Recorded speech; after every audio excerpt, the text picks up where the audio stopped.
നാലാം സെമസ്റ്റർ പരീക്ഷകൾ നടന്നുകൊണ്ടിരിക്കെ തന്നെ പല വിദ്യാർത്ഥികൾ ചോദിച്ചിരുന്നു, ഇനി എന്നാണ് 5ാം സെമസ്റ്റർ പരീക്ഷയും 3ാം സെമസ്റ്റർ പരീക്ഷയും. ജൂൺ മാസത്തിൽ 4ാം സെമസ്റ്റർ പരീക്ഷ, ജൂലൈ മാസത്തിൽ 2ാം സെമസ്റ്റർ പരീക്ഷ, ഓഗസ്റ്റ് സെപ്റ്റംബർ മാസത്തിൽ 5ാം സെമസ്റ്റർ ഉണ്ടായിരിക്കും.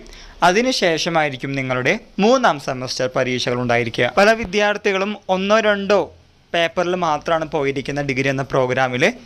ചിലപ്പോൾ 3ാമത്തെ സെമസ്റ്റർ ആയിരിക്കും, അല്ലെങ്കിൽ 5ാമത്തെയോ 6ാമത്തെയൊക്കെ ആയിരിക്കും. അപ്പോൾ തീർച്ചയായിട്ടും നിങ്ങൾ വീഡിയോസ് ചെക്ക് ചെയ്യണം. നമ്മുടെ ഉത്തരവാദിത്തമാണ്. എന്നാണ് യൂണിവേഴ്സിറ്റി നോട്ടിഫിക്കേഷൻ ഇറക്കിയത്, ഡീറ്റെയിൽഡ് ടൈം ടേബിൾ വന്നത്, പരീക്ഷയ്ക്ക് അപ്ലൈ ചെയ്യേണ്ടത്, ഇതാദ്യ കാര്യങ്ങൾ നിങ്ങൾ ചെയ്തിട്ടില്ലെങ്കിൽ നിങ്ങൾ തോറ്റുപോകും. 3 വർഷത്തിൻ്റെ കഷ്ടപ്പാടൊക്കെ പെട്ടെന്ന് അവസാനിക്കുകയും വീണ്ടും നിങ്ങൾ കാത്തിരിക്കേണ്ടതായിട്ട് വരും.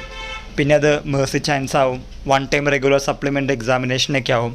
അതുകൊണ്ടാണ് വീണ്ടും ആവർത്തിക്കുന്നത്. നിങ്ങൾ തീർച്ചയായിട്ടും നമ്മുടെ അപ്ഡേറ്റുകൾ കാണാൻ ശ്രമിക്കുക. ഈ വിവരം നിങ്ങളുടെ ഫ്രണ്ട്സുമായും ഷെയർ ചെയ്യുക. എല്ലാവർക്കും ഒരിക്കൽ കൂടി നന്ദി, നമസ്കാരം.